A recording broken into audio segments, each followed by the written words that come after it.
बिस्मिल्लाहिर्रहमानिर्रहीम। अस्सलाम वालेकुम नाज़रीन, आप यूट्यूब चैनल देख रहे हैं। मैं इमरान ख़ान हूँ। अब जो इम्पॉर्टेंट ख़बरें हैं वो आप तक मैं पहुँचा देता हूँ। कुछ ऐसी चीज़ें हैं जो आप जानना चाहते हैं और इमरान ख़ान साहब से रिलेटेड हैं। उन्होंने कुछ इंकशाफात भी किए हैं, लेकिन शहबाज शरीफ साहब के एक स्टेटमेंट से मैं बात शुरू करता हूँ। उन्होंने कहा कि इमरान ख़ान ने मुल्क को ख़तरनाक सूरत हाल पर पहुँचा दिया था, हमने संभाला है, ये शहबाज शरीफ साहब कह रहे हैं।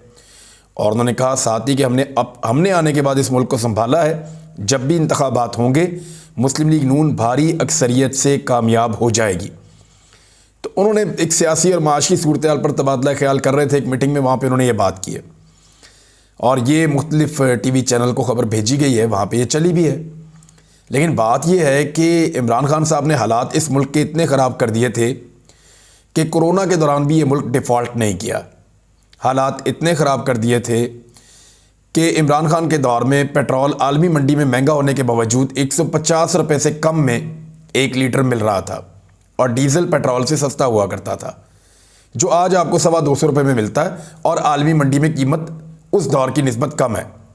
इमरान खान साहब ने हालात इतने ख़राब कर दिए थे कि डॉलर जो उस वक्त 178 का था आज तकरीबन 260 रुपये का है। ओपन मार्केट में अगर आप जाते हैं तो आपको 270 का भी नहीं मिलता। इमरान खान साहब ने हालात इतने ख़राब कर दिए थे कि उस वक्त पाकिस्तान की एक्सपोर्ट्स रिकॉर्ड सतह पर चली गई थी। शहबाज शरीफ ने आकर हालात ठीक किए और फिर एक्सपोर्ट्स का बेड़ा गर्क कर दिया। इमरान खान ने हालात इतने ख़राब कर दिए थे कि टैक्स रेवेन्यू, जो रेवेन्यू कलेक्शन है पाकिस्तान में, जो टैक्स इकट्ठा हो रहा था, वो तमाम रिकॉर्ड टूट रहे थे और पाकिस्तान अपने हदफ से आगे जा रहा था। शहबाज शरीफ ने आके हालात को इतना बेहतर कर दिया कि अब रेवेन्यू कलेक्शन का जो हदफ है वो भी पूरा नहीं हो पा रहा। इमरान खान ने हालात इतने ख़राब कर दिए थे कि ओवरसीज़ पाकिस्तानियों ने पाकिस्तान पर एतमाद किया, हुकूमत पर एतमाद करते हुए रिकॉर्ड फ़ॉरेन रेमिटेंसेस भेजी, यानी बाहर से ओवरसीज़ पाकिस्तानियों ने पैसा पाकिस्तान में भेजा, रिकॉर्ड। शहबाज शरीफ ने आकर हालात इतने बेहतर कर दिए कि अब उसके अंदर भी बहुत ज़्यादा कमी वाक़ हो चुकी है। इमरान खान साहब ने हालात इतने ज़्यादा ख़राब कर दिए थे कि मज़दूर नहीं मिल रहे थे काम करने के लिए। स्किल्ड लेबर जो है उसकी किल्लत हो गई थी टेक्सटाइल इंडस्ट्री में और आपकी एक्सपोर्ट्स बढ़ गई थी, आपकी पैदावारी सलाहियत बहुत ज़्यादा बढ़ गई थी और पाकिस्तान 2 साल से लगातार 6% के करीब तरक्की कर रहा था और ऐसा बड़े लंबे अरसे के बाद हुआ था। इतने ख़राब हालात थे और जब शहबाज शरीफ ने आकर संभाला तो पाकिस्तान की ग्रोथ कहाँ पे है, ये जब रिकॉर्ड बनेगा साल के बाद तो आपको पता चलेगा कि कितना बेड़ा गर्क इन्होंने किया है इन महीनों के अंदर, या ये जो 1 साल पूरा होने वाला है, इस 1 साल में इन्होंने क्या कुछ किया है। इमरान खान के दौरे हुकूमत में पाकिस्तान डिफ़ॉल्ट के करीब भी नहीं गया था और इन्होंने कहाँ पहुँचा दिया।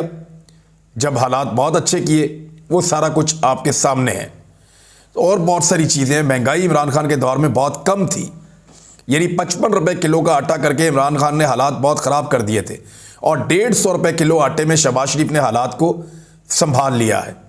ऐसी बेशुमार दर्जनों मिसालें मैं आपको दे सकता हूं जो इमरान खान साहब ने हालात ख़राब किए थे और शहबाज शरीफ ने आकर बकौल शहबाज शरीफ के संभाले हैं। 1-2 मिसालें आज की खबरों में हैं, ये ज़रा आप सुनिए। एक तो ये है कि डॉलर की किल्लत की वजह से जो गैर मुल्की शिपिंग कंपनीज़ हैं, कई कंपनियां पाकिस्तान में काम बंद कर चुकी हैं। लगभग 7 मिलियन लोग कहा जा रहा है, 70 लाख के करीब लोग तो सिर्फ टेक्सटाइल के और दीगर शोबों के जो है वो बेरोज़गार हो गए हैं।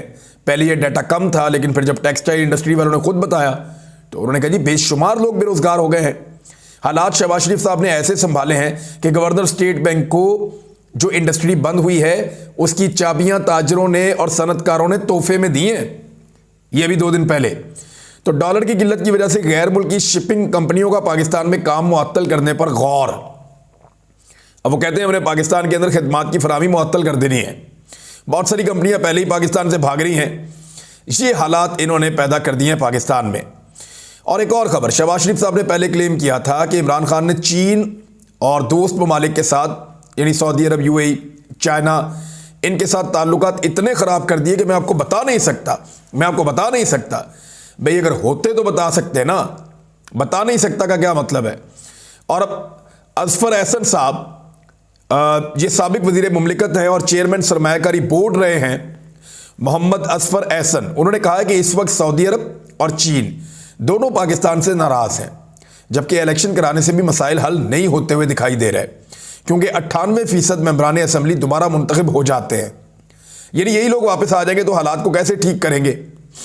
लेकिन उन्होंने ये कहा कि इस वक्त चाइना और सऊदी अरब पाकिस्तान से नाराज़ हैं, पहले नहीं थे। अब आप अंदाज़ा कर लें कि शहबाज शरीफ साहब ने क्या किया है। इन्होंने आने के बाद पुरानी पॉलिसीज़ को वापस लेकर आए। इमरान खान साहब जिन चीज़ों को बड़ी रफ्तार के साथ कर रहे थे उनको वापस मोड़ा। यानी इनका मॉडल ये होता है कि लाहौर में कुछ बना दो, इस्लामाबाद में कुछ बना दो, जो बड़े शहर हैं वहाँ पे बड़े बड़े स्ट्रक्चर्स बना दें, जो पैसा है वो ऐसे मंसूबों में लगाएं जिन मंसूबों से बहुत ज़्यादा किकबैक्स, रिश्वत मिले, बहुत ज़्यादा पैसा इकट्ठा हो, कमीशन मिले उसके अंदर। तो उस तरह की चीज़ें ये करते हैं। इमरान खान साहब पैसा डैम्स में इन्वेस्ट कर रहे थे, वो पैसा इंडस्ट्रियल जोन्स बनाने के अंदर इन्वेस्ट कर रहे थे, वो पैसा गवादर के अंदर इन्वेस्ट कर रहे थे और बहुत बड़े पैमाने पर गवादर के अंदर डेवलपमेंट हो रही थी। अभी थोड़े अरसे के अंदर आपको वो प्रोजेक्ट सामने नजर आना शुरू हो जाएंगे जो गवादर में इमरान खान साहब के दौरे हुकूमत में शुरू हुए हैं। अब इमरान खान साहब ने एक बड़ा इंटरव्यू दिया और उसमें एक नया इंकशाफ किया। मैंने आपको 2 दिन पहले कहा भी था और कुछ लोगों ने मेरे पे तनकीद भी की, कुछ लोगों ने कहा बल्कि राब्ता भी किया कि ये आप क्या कह रहे हैं। तो मैं आपको बता देता हूँ, इमरान खान साहब ने कहा कि हम उम्मीद कर रहे थे कि जनरल रिटायर बाजवा के बाद फौज न्यूट्रल होगी, लेकिन बदकिस्मती से अभी न्यूट्रल नहीं। मिस्टर एक्स, मिस्टर वाई ने हमारे एमपीएस को धमकियां दी हैं और इमरान खान साहब ने कहा कि हमारे एमपीएस को कहा गया कि इमरान खान पर कांटा डाल दिया गया है। नवाब अकबर बुगटी पर भी कांटा लगाया गया था। आज तक बलूचिस्तान के हालात ठीक नहीं हो सके। सियासी लीडरों को कांटे लगाकर ख़त्म नहीं किया जा सकता। ऐसे वाक़यात से सियासी लीडर ख़त्म नहीं, मुल्क का नुकसान होता है। नए आर्मी चीफ से मेरी कोई बातचीत नहीं हुई। उन्होंने कहा कि एस्टेब्लिशमेंट एक हकीकत है जो सबसे ज़्यादा मुनज़्ज़म है। कोरोना, पोलियो, सैलाब, टिड्डी दिल के दौरान फ़ौज ने बड़ा अच्छा काम किया था। जनरल बाजवा को एक्सटेंशन देना मेरी बड़ी गलती थी। एक्सटेंशन के बाद जनरल बाजवा ने उनको एनआरओ दिया था, एनआरओ देकर जुल्म किया गया। हमें पता ही नहीं था कि हुसैन हक्कानी को फॉरेन ऑफिस ने हायर किया है। उसने अमेरिका में मेरे खिलाफ लॉबी की और बाजवा को सपोर्ट करना शुरू कर दिया था। ये मैं आपको पहले बता चुका हूं कि हुसैन हक्कानी को हायर किया गया था इमरान खान साहब की मालूमात से बाहर, और उसमें हुसैन हक्कानी जो कर रहे थे उससे जनरल बाजवा को अमेरिका में पजीराई मिल रही थी और इमरान खान के खिलाफ जो है वो प्रोपेगेंडा हो रहा था और उनकी पॉपुलैरिटी अमेरिका के अंदर कम हो रही थी, या इमरान खान के खिलाफ जज्बात भड़क रहे थे अमेरिकन एस्टेब्लिशमेंट के। चेयरमैन पीटीआई ने कहा कि ये लोग इलेक्शन नहीं, ऑक्शन के जरिए आते हैं। इनके साथ साबिक आर्मी चीफ मिला हुआ था। जनरल बाजवा कहते थे इकॉनमी पर तवज्जो दें, एहतसाब को भूल जाएं। वो एक्सटेंशन से पहले लोगों को इनकी चोरी का खुद बताते थे। उन्होंने कहा कि ये लोग करप्ट हैं। जनरल बाजवा ने यू टर्न लिया, पहले उन्हें चोर और फिर उन्हीं को ऊपर बैठा दिया। यानी मैंने भी आपको याद एक दिन कहा था कि कल तक वो चोर थे, डाकू थे, लुटेरे थे और अब हालात आपने उनके लिए कुछ और कर दिए हैं, तो ये तो नहीं हो सकता। नवाज शरीफ की रिपोर्ट देखकर उन्होंने कहा हम पहले घबरा गए थे। इमरान खान ने कहा आहिस्ता आहिस्ता हमें पता चला कि नवाज शरीफ की मेडिकल रिपोर्ट गलत बनाई गई थी। उन्होंने शहबाज गिल की रिपोर्ट को भी तब्दील किया। यानी इमरान खान साहब ये कह रहे हैं जिन्होंने शहबाज गिल की रिपोर्ट के अंदर गेम डाली है, उन्होंने नवाज शरीफ की रिपोर्ट के अंदर भी खेल खेला था। कभी इतने बुरे हालात नहीं थे जितने आज हैं। आज पार्लियामेंट फंक्शनल नहीं है। जब हमने पार्लियामेंट जाने का ऐलान किया तो डर गए। अपनी चोरियां बचाने के लिए नैब एफआईए को खत्म कर दिया। मुल्क में अगर साफ और शफाफ इलेक्शन का रास्ता नहीं अपनाएंगे तो हालात उसी तरफ जाएंगे, फिर संभालना मुश्किल हो जाएगा। इमरान खान ने कहा कि जो कुछ पीडीएम ने 8 महीने में कर दिया कोई दुश्मन भी नहीं कर सकता। माशी हालात दिन ब दिन खराब हो रहे हैं। 8 लाख पढ़े लिखे नौजवान मुल्क छोड़कर जा चुके हैं। इस तबाही को रोकने के लिए शफाफ इलेक्शन करवाया जाए। इनको खौफ इस बात का कि इमरान खान इक़्तिदार में ना आ जाए। मेरे खौफ की वजह से इलेक्शन नहीं करा रहे। मुझे डर है श्रीलंका वाले हालात ना शुरू हो जाएं। फिर इमरान खान साहब ने कहा कि कराची में कंटेनर्स खड़े हैं और पाकिस्तान डूब रहा है। मुल्क में शफाफ इलेक्शन से इस्तेकाम। ये कंटेनर वो वाले कह रहे हैं जो इंपोर्टर्स ने सामान मंगवाया हुआ दुनिया से, वो पाकिस्तान में आएगा तो उसी से पाकिस्तान का कारोबारी जिंदगी आगे चलेगा। उनके ऊपर डैमेजेस पड़ते जा रहे हैं।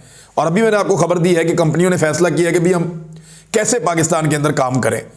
इससे पहले मैंने आपको यही खबर दी थी कि गैर मुल्की शिपिंग कंपनियों ने भी पाकिस्तान में खिदमात की फराहमी से जो है वो इनकार कर दिया। वो कह रहे हैं जी हम नहीं करते। फिर इन हालात के अंदर जब पैसे ही नहीं मिल रहे और यहाँ पे हम सामान लेकर आते हैं उसको उतारा ही नहीं जाता, तो फिर हम इस मुल्क के अंदर सामान लेकर जाएं क्यों। फिर इमरान खान साहब ने बताया कि अब सिंध ही जाऊँगा ठीक, और सबसे पहले मैं, क्योंकि सिंध के लोग सबसे ज़्यादा पिसे हुए हैं। उनके साथ सबसे ज़्यादा ज़्यादती हो रही है। और फिर इलेक्शन कमीशन के ऊपर उन्होंने तनकीद की बहुत ज़्यादा। फिर इमरान खान साहब ने कहा कि फॉरेन फंडिंग केस के अंदर या तोशाखाना मामले के अंदर एक तरफा चीज़ें हो रही हैं। जैसे ही दूसरी पॉलिटिकल पार्टी से सवाल किया जाता है या रिकॉर्ड मांगा जाता है तो सब भाग जाते हैं, कोई उसके ऊपर बात करने को तैयार नहीं है। फिर अपने खिलाफ जो उनका एक मंसूबा था उनको कत्ल करने का, उस पर भी इमरान खान साहब ने बात की है। लेकिन इस पर एक और चीज़ आज सामने आई है और वो भी मैं आपको बताया दूँ कि जो प्रोसिक्यूटर है, प्रोसिक्यूटर जनरल पंजाब, उन्होंने इमरान खान पर हमले की जीआईटी के 4 मेंबरान के खिलाफ कानूनी कार्रवाई की सिफारिश कर दी है। इमरान खान पर हमले की जीआईटी पर प्रोसिक्यूटर जनरल की इंक्वायरी रिपोर्ट सामने आ गई। एक और इंक्वायरी रिपोर्ट आई है। उन्होंने कहा कि जीआईटी के 4 मेंबरान के खिलाफ कानूनी कार्रवाई की सिफारिश की है। इन अफसरान ने जानबूझकर हाई प्रोफाइल केस को खराब करने की कोशिश की। जानबूझकर कैसे करेंगे? उनके ऊपर दबाव ही बहुत था। जब दबाव उन पर पड़ रहा था, मैंने पहले खबर दे दी थी और मैंने आपको 2 दिन पहले बता दिया था कि आने वाले वक्त में शदीद दबाव के बायस कुछ लोग अपने बयानात बदलेंगे और उनको तंग किया जा रहा है, उनको बुलवाया जा रहा है, उनकी नौकरी ख़राब करने की उनको धमकियां दी जा रही हैं। इस तरह की चीज़ें मैंने आपको बताई थी एक वीलॉग में। थोड़ा इससे मिलती जुलती चीज़ें मैंने आपके साथ शेयर की थी उस वीलॉग में। एग्जैक्टली तो मुझे याद नहीं है, लेकिन ये था कि एक दबाव था और उसके बाद उन लोगों ने कहा जी कि हम इत्तफाक नहीं करते जो जीआईटी की फाइंडिंग्स हैं उसके साथ। तो प्रोसिक्यूटर जनरल ने अब इसको जब डिटेल के साथ पढ़ा और चीज़ों को देखा तो फिर उन्होंने अपनी एक रिपोर्ट तैयार करके दी है। उन्होंने कहा फोरेंसिक एजेंसी की 2 रिपोर्टों से साफ शवाहिद मिल रहे हैं। हमलावर 3 थे। फोरेंसिक की पहली रिपोर्ट में 2 शूटर्स और बाद में तीसरे शूटर के शवाहिद मिले हैं। फिर खलीकुल जमान का कहना था कि इन 4 मेंबरान ने शवाहिद को ज़ाया करने की कोशिश की, जो मिसकंडक्ट और जुर्म भी है।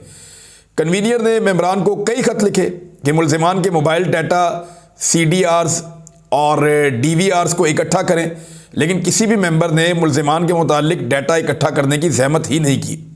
ये बेचारे दबाव के अंदर थे, दबाव में क्या काम करेंगे? पाकिस्तान की एस्टेब्लिशमेंट इतना दबाव डालती है ब्यूरोक्रेट्स के ऊपर और पुलिस के ऊपर ख़ास तौर पे, और वो बड़ा वायरल भी हो रहा है क्लिप। मैंने 2 दिन पहले एक जगह पे मैं और सिद्दीक बैठे हुए थे तो मैंने वहाँ भी बताया कि एस्टेब्लिशमेंट अपने सारे गंदे काम जो है वो पुलिस से करवाती है ज़्यादातर, और पुलिस को बहुत तंग करते हैं। पुलिस उनके गंदे कपड़े धोती रहती है और बदनाम होती रहती है। हालांकि पुलिस खुद इतनी गंदी नहीं है जितने गंदे काम उनसे करवाए जाते हैं।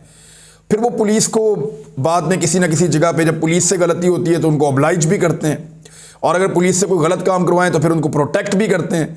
तो ये इसी तरह से ये निज़ाम चलता है। अब प्रोसिक्यूटर जनरल ने बताया कि जो मवाद जावेद लतीफ़, मरियम औरंगज़ेब, राना सनाउल्लाह ने इमरान खान के खिलाफ दिखाया वही मुलजिम के मोबाइल से मिला। मुझे डर है ये 4 जीआईटी मेंबरान सिर्फ मिसलीडिंग नहीं बल्कि तासुब भी रखते हैं, और मैं इस नतीजे पर पहुंचा हूं कि जीआईटी के इन 4 मेंबरान के खिलाफ काफ़ी सबूत मिल गए हैं, इनके खिलाफ कार्रवाई होनी चाहिए। अच्छा, ये जो 4 मेंबरान है जीआईटी के, ये फंस गए। वजह यह है कि अब ये इधर खड़े हों या उधर खड़े हों, उधर एस्टेब्लिशमेंट का डर है, इधर अदालत का डर है। इलेक्शन होने के बाद अगर इमरान खान साहब की हुकूमत आ जाएगी तो ये 4 अफसरान को जवाब तो देना पड़ेगा कि जी आपने एक जीआईटी के अंदर आपको हिस्सा बनाया गया, आपको ईमानदार ऑफिसर समझ के, और आपने हकायक को ही मसक करना शुरू कर दिया या हकायक से इख्तलाफ करना शुरू कर दिया। आप इंक्वायरी करने गए थे और इंक्वायरी से ही भागना शुरू हो गए। तो ये अनफॉर्चुनेट चीज़ें हैं। एक तो नवीद अकरम चीमा साहब जो साबिक चीफ सेक्रेटरी रहे हैं साबिक पंजाब में, और नवीद अकरम चीमा साहब, उन्होंने निगरान वज़ीर आला के लिए खबर झूठी पहले चलवाई गई थी और ये PMLN की जानिब से क्लेम किया गया था कि उनसे रब्ता किया गया। तो उन्होंने कहा कि मैं वज़ीर आला निगरान का मनसब कबूल नहीं करूँगा, लेकिन अब उन्होंने कहा कि नहीं, ऐसी कोई बात नहीं है, मेरे बारे में गलत खबर चलाई गई है, मैंने कोई इनकार नहीं किया, और अगर मुझे ये जिम्मेदारी मिली तो मैं गैर जानिबदार रहते हुए जिम्मेदारी अदा करूँगा। तो अब मेरे ख्याल में जो मुकाबला है वो हुकूमत के 2 लोगों के बीच में और अपोजिशन के 2 लोगों के बीच में नहीं है। एक टीवी चैनल के मालिक, उनको कोशिश की जा रही है कि किसी तरह बनाया जाए, और दूसरी जानिब जो है मोहसिन नकवी यानी, और दूसरी जानिब जो है वो ये नाम भी अभी नवीद अकरम चीमा जो है, इनका नाम आप याद रखिएगा, ये अब लाइमलाइट में आ रहे हैं और इनके ऊपर भी डिस्कशन शुरू हो चुकी है। दूसरी जानिब मुस्लिम लीग नून के अंदर एक बड़ी बगावत की खबर आ रही है और कई अरकान टिकट मांग रहे हैं। ये दावा किया है असद कैसर साहब ने। उन्होंने कहा कई अरकान हमारे साथ राब्ते में हैं जिनमें ज़्यादा का ताल्लुक जो है वो पंजाब से है, और पंजाब की जो लीडरशिप है वही फैसला करेगी कि किनको लेना है। जो अच्छी शोहरत के हामिल लोग हैं और जिनके ऊपर कोई दाग नहीं है, बेदाग लोग, उनको लिया जा सकता है। और इस वक्त पाकिस्तान तहरीक इंसाफ की टिकट जो है वो डॉलर की तरह है, और माकूल लोगों को ही हम देखेंगे। जो लोग इस्तीफा देना चाहते हैं नून लीग के एमएनए के तौर पे, वो लोग एक वादा लेना चाहते हैं कि उनको टिकट दिया जाएगा पाकिस्तान तहरीक इंसाफ का। तादाद काफ़ी ज़्यादा है और जिनके ऊपर कोई इल्ज़ाम नहीं है तो हम बिल्कुल उनको टिकट दे सकते हैं। असद कैसर ने भी यही कहा कि मुझे लगता है कि इंतखाबात बहुत जल्दी हो जाएंगे और अप्रैल से आगे ज़्यादा नहीं जाएंगे, अप्रैल में ही ये इंतखाबात हो सकते हैं। एक और ख़बर है और ये खबर बड़ी इंपॉर्टेंट है, आने वाले दिनों में ये ज़्यादा बड़ी खबर बन सकती है और हर तरफ तहलका मचा सकती है।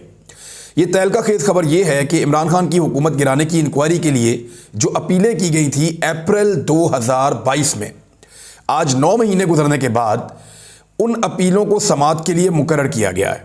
ये वैसे जो समाअत है वो चैम्बर अपीलें थी, ये चैम्बर में समाअत होगी इसकी।